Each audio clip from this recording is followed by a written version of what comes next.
All right, let's get right into it. Today, we're taking Robert Greene's huge, incredible work on mastery and boiling it down into a clear roadmap. We're going to map out a journey that Greene argues is, well, it's accessible to pretty much anyone who's willing to take it. So, let's dive in. First things first, let's just tackle the biggest myth right out of the gate. Is genius something you're born with, or is it something you build?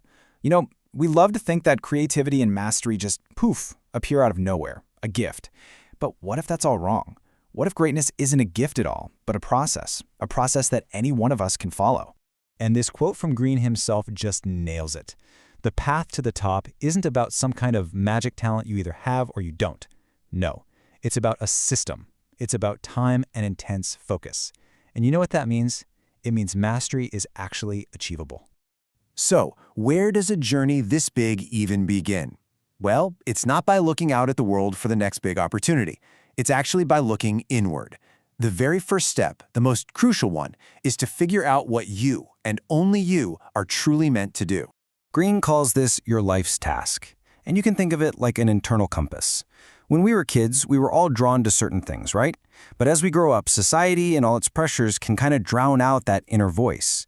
The real goal here is to get back in touch with that original inclination, because when you find it, the years of hard work ahead won't feel like a grind. They'll feel like you're finally doing what you were meant to do.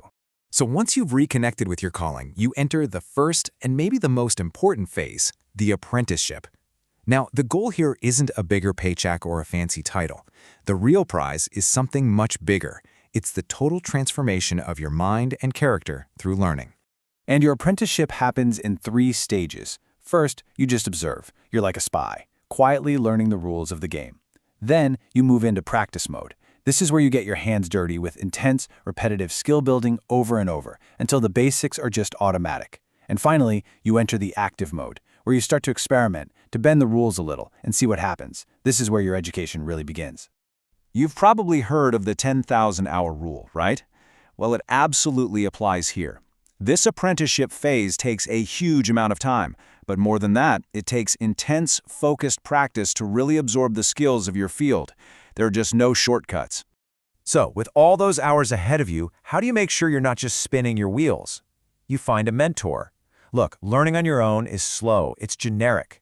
A mentor, on the other hand, is like a cheat code. They give you customized feedback you just can't get from a book. They've already walked the path, and they can literally save you years of painful mistakes. Okay, so after years of being in the trenches as an apprentice, you start a new climb. You're not just learning the rules anymore. Now you're ready to start playing with them, to experiment, and to develop a style that is 100% your own. This is Phase 2, the creator. To really succeed here, Greene says you need to awaken what he calls the dimensional mind. It's this amazing fusion of a child's sense of wonder, where anything seems possible, with the intense discipline you just spent years building. It's the total opposite of the conventional mind, which just gets stuck in rules and old assumptions. But you gotta be careful here. This phase is absolutely filled with emotional traps. Once you have a little success, it's so easy to get complacent. Or you might get too conservative, afraid to risk what you've already built. Or maybe impatient, wanting huge results without putting in the work. These are the things that can stop your journey cold. But here's the cool part. This creative drive isn't something you really have to force. It's a natural evolution. After soaking up so much knowledge, your mind just starts to get restless. It actively wants to use what you've learned in new ways, to challenge the very foundations you worked so hard to build. You start to make the field your own. And finally, after all that, we reach the summit, the master. Now, this isn't just about being an expert. This is where all those years of deep, focused work come together to create a higher form of intelligence, something that feels less like thinking and more like a sixth sense. This quote about Einstein illustrates it perfectly. It wasn't just that he knew the formulas. He had an intuitive feel for the entire system. Masters get this. Greene calls it a fingertip feel, where they can sense the whole dynamic of their field all at once. Ultimately, this is the final goal. You fuse your deep, rational knowledge with this powerful, almost instant intuition. You're not just seeing the individual pieces anymore. You see the whole picture. You can anticipate what's next and react with incredible speed because your understanding goes way beyond just conscious thought. So there it is, That's the roadmap. You discover your calling, you go through the tough apprenticeship, and you awaken your creative mind to finally achieve mastery. Yeah, it's a long road. It's demanding. But the most important thing to remember is that it is a road. It's not magic, and it's not just for a chosen few. And it all begins with one single step, looking inward.